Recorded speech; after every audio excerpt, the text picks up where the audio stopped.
This is the first time I've given a talk on this topic, so it's going to be a little bit more patchy than I would normally give, but these things happen. And I'm sure we'll work it out with questions at the end. So some of it's going to be vague and a bit arm-wavy. But the critical thing is that we're talking about invertebrate conservation in the northeast forests of New South Wales.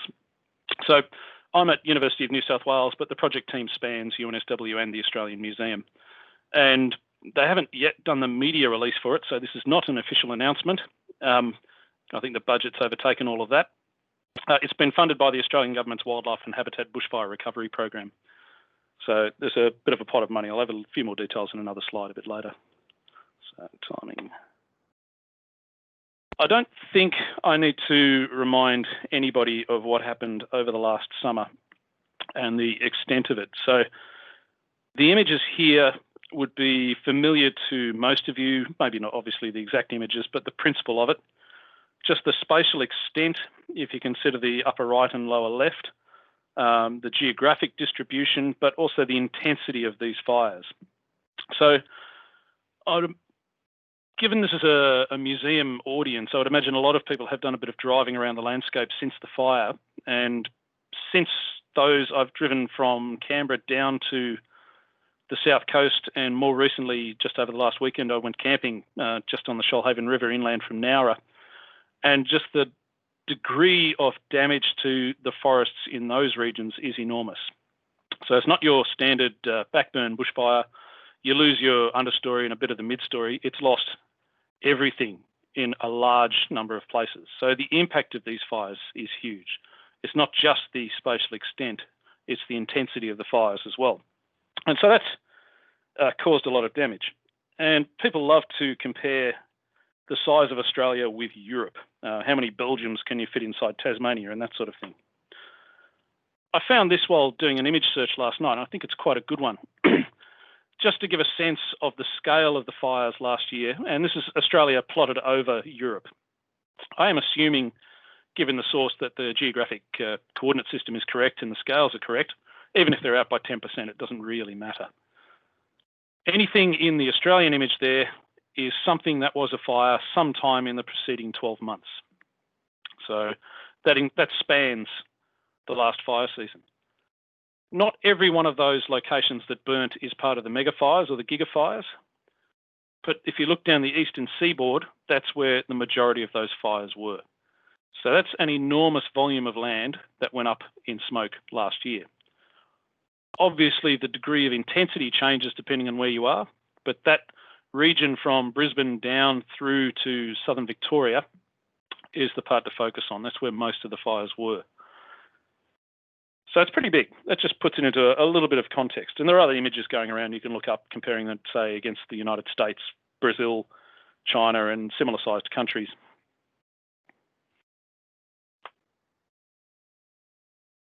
I would imagine many in the audience would also be familiar with the reports that early on, Chris Dickman and colleagues from University of Sydney determined or estimated that about 1 billion animals had been affected or impacted.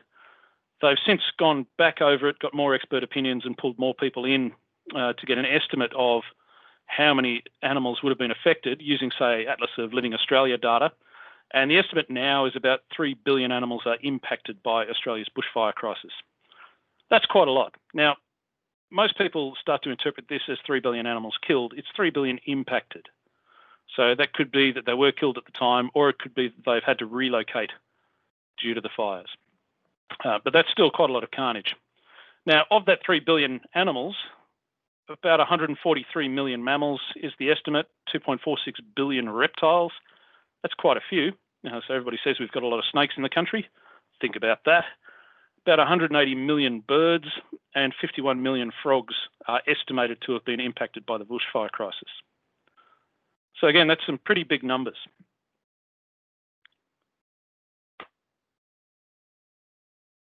But what tends to get forgotten in all of this is the invertebrates.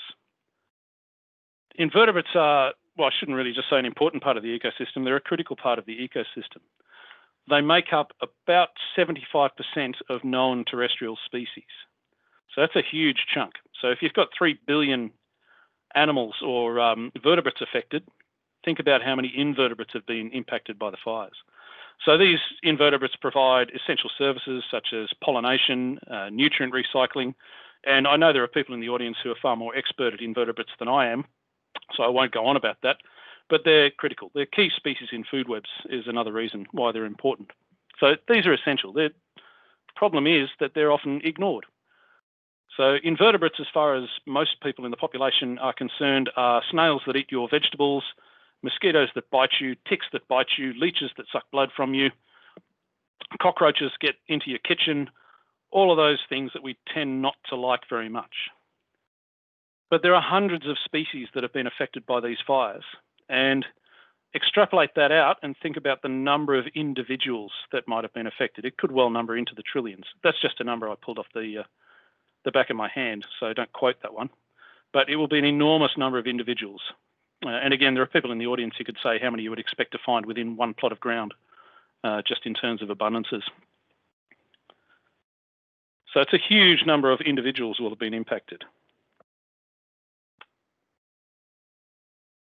So one silver lining to this otherwise pretty horrible cloud is that we do actually have a previous survey that's been conducted for insects, arthropods, arachnids, and so forth, back in 1993. So it was a Northeast Forest survey. Simon Ferrier, who's now at CSIRO, led the entire program. So it was sampling not just insects, it was also vertebrates and vascular plants. But Jerry Cassis and a few other people from the museum who I've not met were involved in this. And it's an enormous survey over a long period of time, conducted using a range of methods, and it's extremely unusual to have such a baseline to work from. And just to give you some sense of the spatial distribution, this is the coastline of New South Wales, not quite to the full southern border, but going from the border with Queensland down south of Canberra. You've got about 500 sample sites in that Northeast Forest survey. So the blue dots in this map are sites of that Northeast Forest survey. So it's 500 samples where individuals have gone out or teams have gone out, set pitfall traps or other traps, kicked the ground looking for land snails, processes like that, and recorded what was there. And they've done it at about the same time, all within a few months, and they've recorded what was found. So that's an amazingly good resource. So it's a single snapshot in time, but it gives us something against which we can compare the current diversity. So I should note that this map here includes some additional surveys that were run. So it's not just the Northeast Forest surveys that were run at that time. So there are additional sites, but for this project, we're just focusing on the Northeast Forests region. So the project itself. The objective is to develop a spatial, taxonomic and ecological information system to reassess the invertebrates in the Northeast Forests area. So that's a long-winded statement, but there's a lot packed in there. But it basically means that we can use the 1993 baseline data and other data as well for other taxa that weren't sampled in 1993 to try to get an estimate of the effect of the 2019 to 20 gigafires on invertebrates in that region. And if you get an estimate for this region, it provides you with at least a first estimate for other regions, say north and south of the Northeast Forests.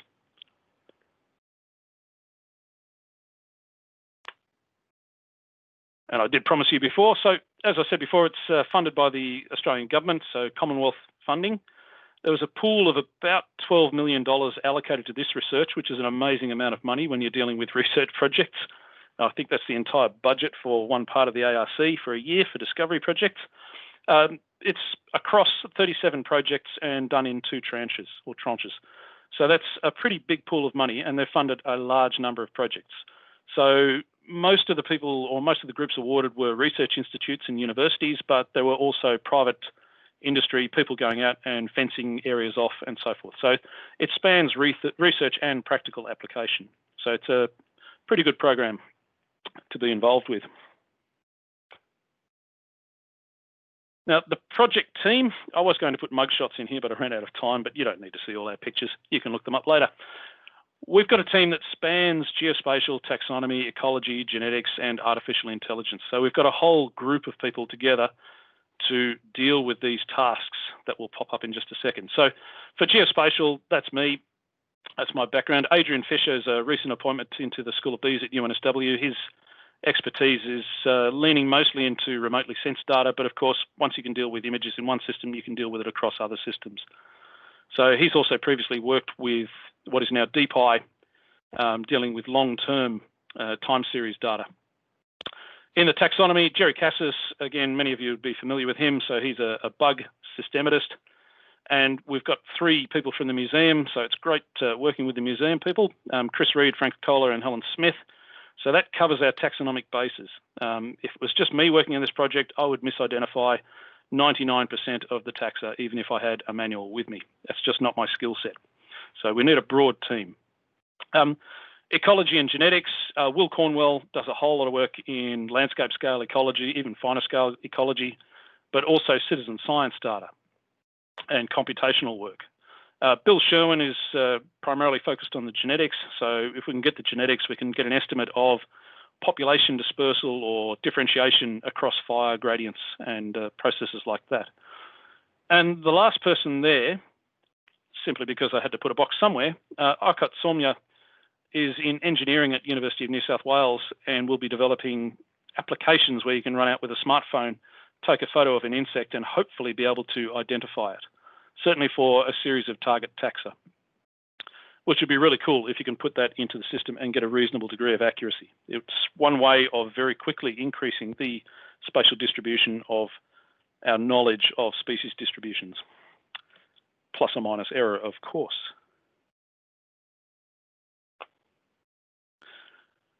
The project is divided into 10 tasks, so not really surprising given the size of the project team. We can't all be doing the same thing at the same time. I might just pause and let people read that themselves rather than me read it out to you.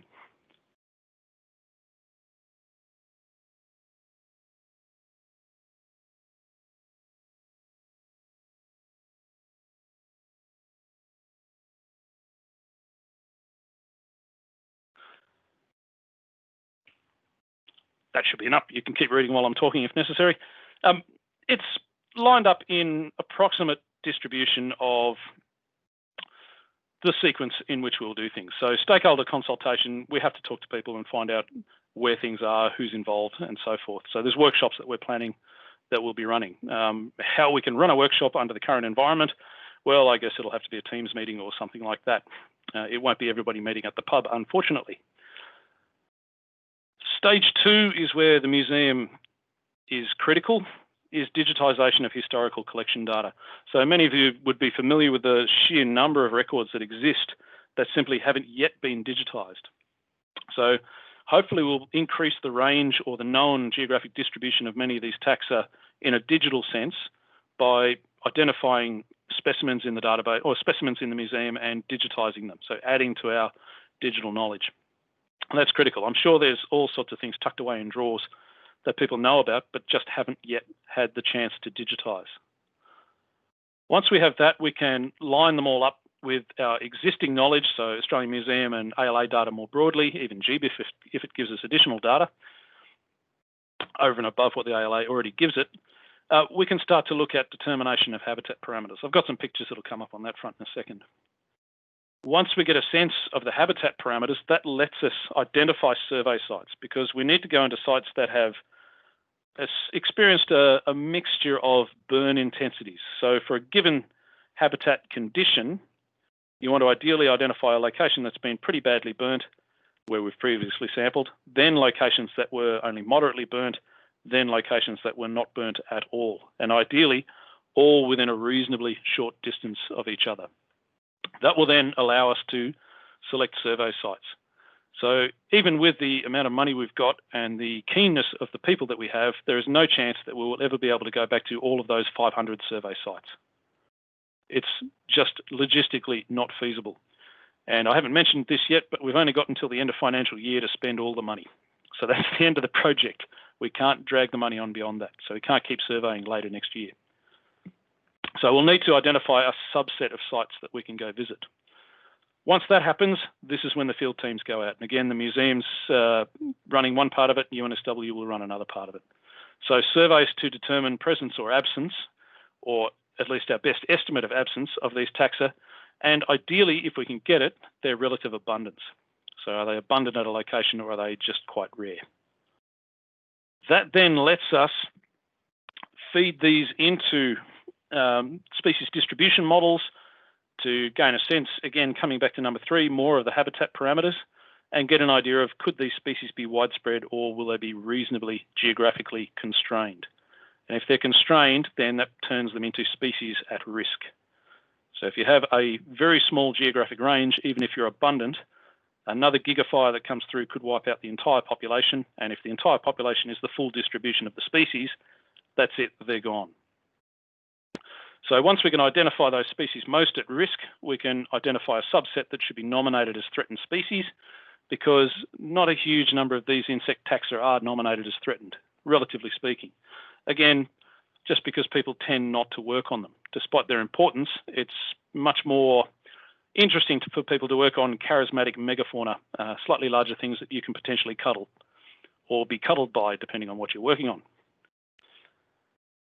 So the sampling protocols and diagnostic apps, we will have, well, the diagnostic app is the smartphone application. So using artificial intelligence methods like TensorFlow, which might just be jargon to a whole lot of people, but you can look it up.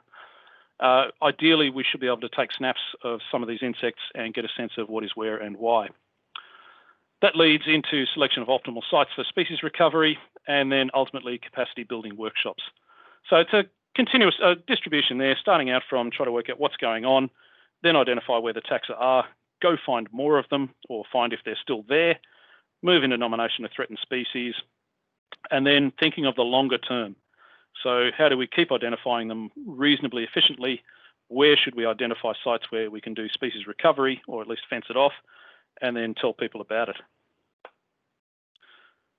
Some of you might be thinking as we go about the 12 tasks of Hercules. So Hercules had to work a little bit harder because he reportedly had 12 tasks, not 10. But one thing, as you look at that image there are no invertebrates that he had to deal with. They're all vertebrates. So the priority and non-priority species we're working on, I won't give you a big list of them here. I wouldn't even be able to pronounce them, I suspect.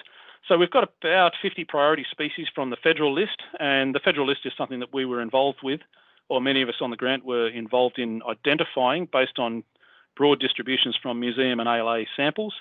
And so we've got a set of taxa from spiders, beetles, land snails, and bugs. So we're not going in blind. We already know roughly what it is that we want to look for. We also have 24 non-priority species, which we've chosen based on sampling inadequacy and the likelihood that either they're narrow range endemics or restricted to burnt forests. Many of those were collected during the 1993 survey. So there's additional taxa that we are going to work with. And I haven't got any pictures here because many of the 24 non-priority species I had a look for on the ALA website the other day, they're either not listed at all on the ALA or there's no picture at all, which gives you some sense of how much sampling has been done on them. It's not that they're not there, and it's not that people who work on them don't work very hard. There's just not many people working on them. So just to give you some sense of the sites that we'll work on. So this is a zoomed in map of what we had before, but this time the color coding is for the fire extent and severity mapping product, which is a New South Wales state product. The darker the color, the more intense the fire. And what you have there is anything that is a blue circle is unburnt based on the polygonal maps. So they won't overlay exactly, but anything that wasn't marked as burnt in a polygon map that the government provided is in a blue dot. Anything that was marked as burnt, so each of the survey sites that was burnt, is the red triangle. And so you can see if we can identify regions where within a relatively short distance you have a series of burnt and unburnt sites, that gives us our starting point. So we can't drive all over the landscape all of the time. That's just logistically not feasible. But if we can get to a location where you have burnt sites and unburnt sites and sites that were burnt intensely versus not intensely, that's our starting point for targeting our surveys. It won't be as simple as just drawing circles on the map. We will have to have environmental data behind it. For example, we can put in vegetation class data to get an idea of habitat heterogeneity.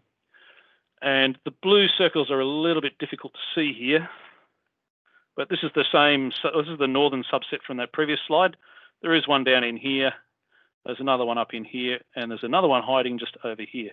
And red triangles, one there, one there, one there. And you can just get a sense there, looking at it, you've generally got most of it's sclerophyll vegetation, which frankly, this is Australia and it's a forest. That's no great surprise, but you do get a bit of variation. Let's not worry too much about the accuracy of these maps. They're probably sufficient to give us an idea of the heterogeneity of the landscape around each of those locations. And we can also link it with the burnt classes. Now, you can't see the red triangles very easily because many of these red triangles are against a fairly reddish background, which gives you a sense here. A lot of those were burnt at, what's that, category 4, 5. So either the high or very high they were burnt against. So these are just some of the variables we can use. There's a whole heap of terrain variables, anything you can imagine. Climate variables as well, but they're probably too spatially coarse or too smooth. But a lot we can work with. Better rattle along here. We can also start looking at time series. So this is work Adrian Fisher's put together for a site just south of Canberra in Namadgi National Park, but the same principle applies to what we can work with. If we get a site, we can actually get an estimate of the fire history. So in this plot here, on the right, you have a set of unburnt sites and then a set of sites with extreme severity in the latest fire. So the salmon is just the latest fire date. You can see that these sites 3, 4, and 5 were burnt at this time, so it's at 2016. Prior to that, they were burnt in about 2003. So it's the Canberra fires of 2003. So it's not just about the conditions now at each site. We can also get to the antecedent conditions. So is a site recovered? What's happened to that site between the 1993 survey and now? So we can start to pull all of that information in and use that to target our surveys and at least get an understanding of what's happening. We can also use the Biodiversity and Climate Change Virtual Laboratory. It's a project I'm part of, so I'm always happy to plug it, to run our species distribution models. So that's going to make our lives easier. We don't have to muck around with a whole lot of R scripts once we've identified a few species. It's fairly straightforward and easy to use. Well, unless you like R scripts. I actually don't mind them myself. So 2:30 now, it's probably running out of time. Just to give you some preliminary results for people who are obviously curious about this, we don't have any. We haven't started the project yet. We haven't actually got the money. So it's all been approved. It's on the way, but the money hasn't landed in our account. So as soon as that happens, some, shall we say, white land cruisers will be heading north. We do have a range of stakeholders to keep happy. So like many projects, there's a lot of groups that we need to deal with. And we also do have a continuous monitoring and evaluation process. And this is something that's a requirement of the grant, which I think is a good thing. And before and after surveys, checking evaluation and so forth. And Associate Professor Wendy Shaw from UNSW will be doing that for us as a subcontractor. So we do have someone managing that. So just to finalise it, we're going to address insect conservation in New South Wales on a scale not previously imagined, certainly for insects. It just hasn't been done before. And I'm not sure it's been done anywhere in the world at this scale either. And it's timely and critical. If you remember the scale of those the wildfires or the bushfires and their potential impact on the state's biodiversity. And another good thing about this is that it's continuing a long-standing research collaboration between the Australian Museum and UNSW, which is a good thing to have. So once we're all allowed to go back into our offices, it'd be good to go back into the pub again and discuss science. And I think that'll do for me talking. So thank you for listening.